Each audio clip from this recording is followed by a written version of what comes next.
Om Swastiastu. Di sini saya akan menyampaikan hasil kerja saya.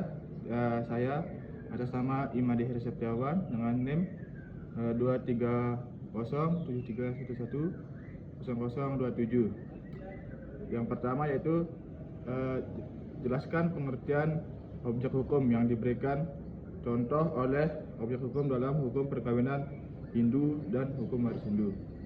Jadi di sini jawaban saya yaitu yang pertama, objek hukum dalam perkawinan Hindu adalah benda yang bergerak maupun yang tidak bergerak, yang diperoleh atau dibawa oleh masing-masing pihak pada saat melangsungkan perkawinan. Seperti yang pertama, harta benda yang dihadiahkan kepada suami maupun istri pada saat perkawinan. Yang kedua, ada harta benda yang diterima suami atau istri karena warisan. Yang ketiga, harta benda yang diperoleh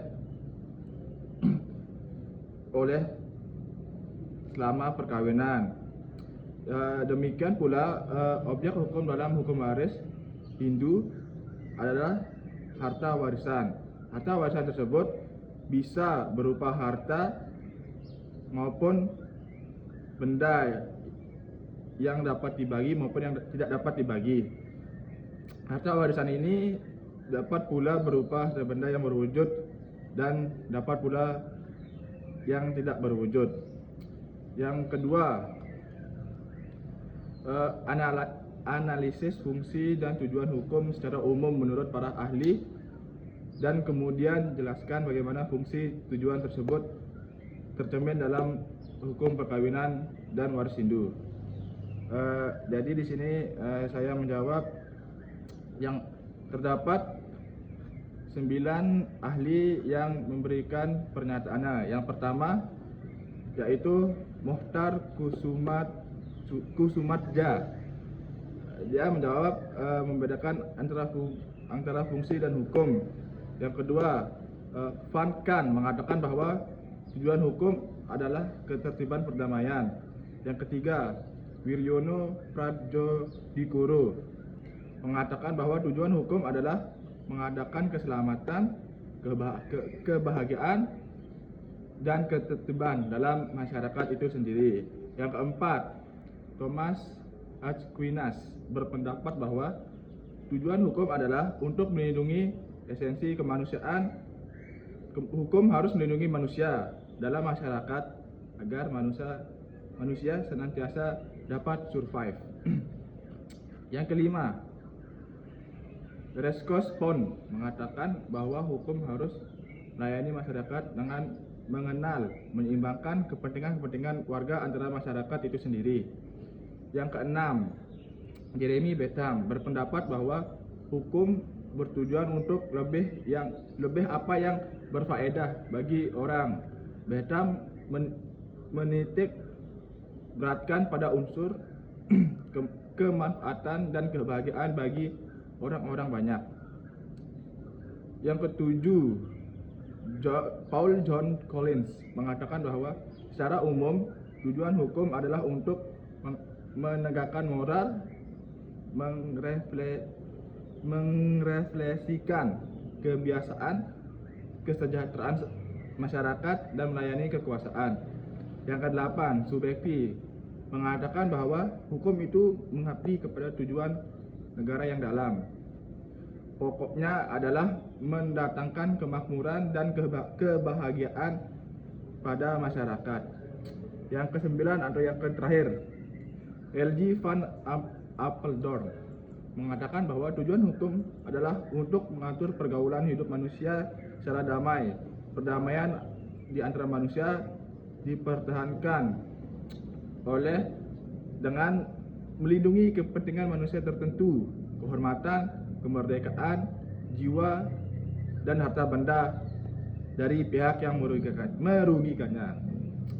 Kemudian yang ketiga yaitu jelaskan pengertian hukum perkawinan Hindu dan hukum waris Hindu serta perbedaannya dalam ruang lingkup pengaturannya.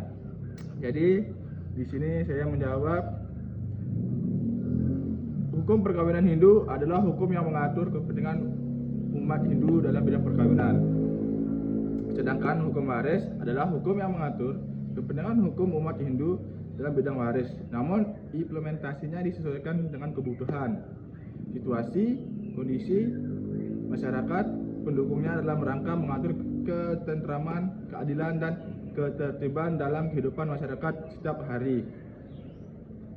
Umat Hindu dalam melakukan proses pewarisan mendapat suatu keamanan dan kedamaian. Secara singkat, dapat juga dikatakan bahwa hukum waris Hindu adalah aturan-aturan yang merupakan pedoman bertingkah laku bagi umat Hindu dalam masalah pewarisan.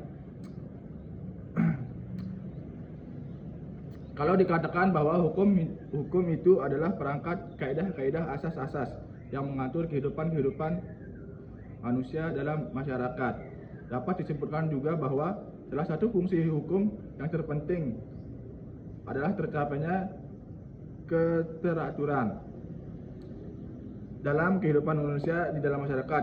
Keteraturan ini menyebabkan orang dapat hidup dengan berkepastian.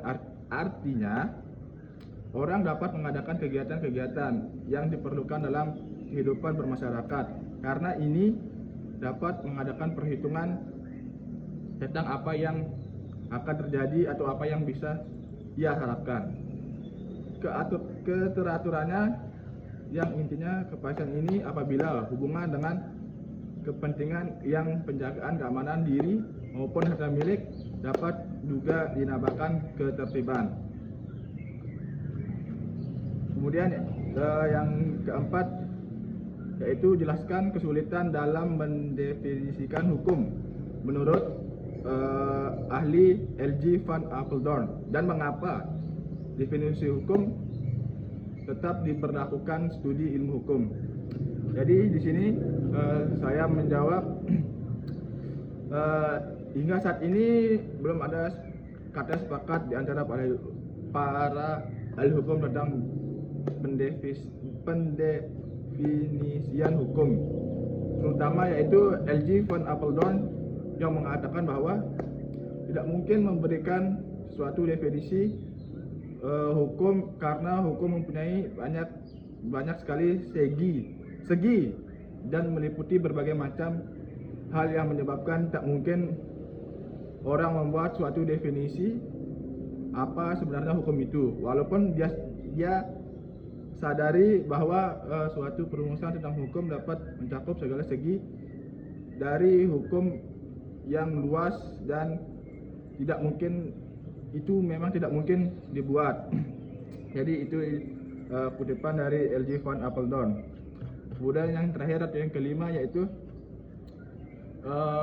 menguraikan makna RTA dan Dharma dalam perspektif hukum Hindu, bagaimana hubungan keduanya dalam membentuk sistem hukum Hindu. Jadi jawaban saya itu hanya RTA atau Erta dan Dharma merupakan konsepsi pengertian hukum Hindu secara makro. Baik RTA maupun Dharma secara teknis akan dijabarkan sebagai aturan yang mengatur interaksi manusia dalam rangka menyelaraskan kehidupan dengan lingkungan alam demi terciptanya suatu kehidupan yang damai, adil, dan sejahtera di bumi ini. Mungkin sekian pemaparan saya. Jika ada salah kata maupun informasi yang kurang bisa ditambahkan. Saya tutup dengan Om Santi, Santi, Santi, Om. Terima kasih.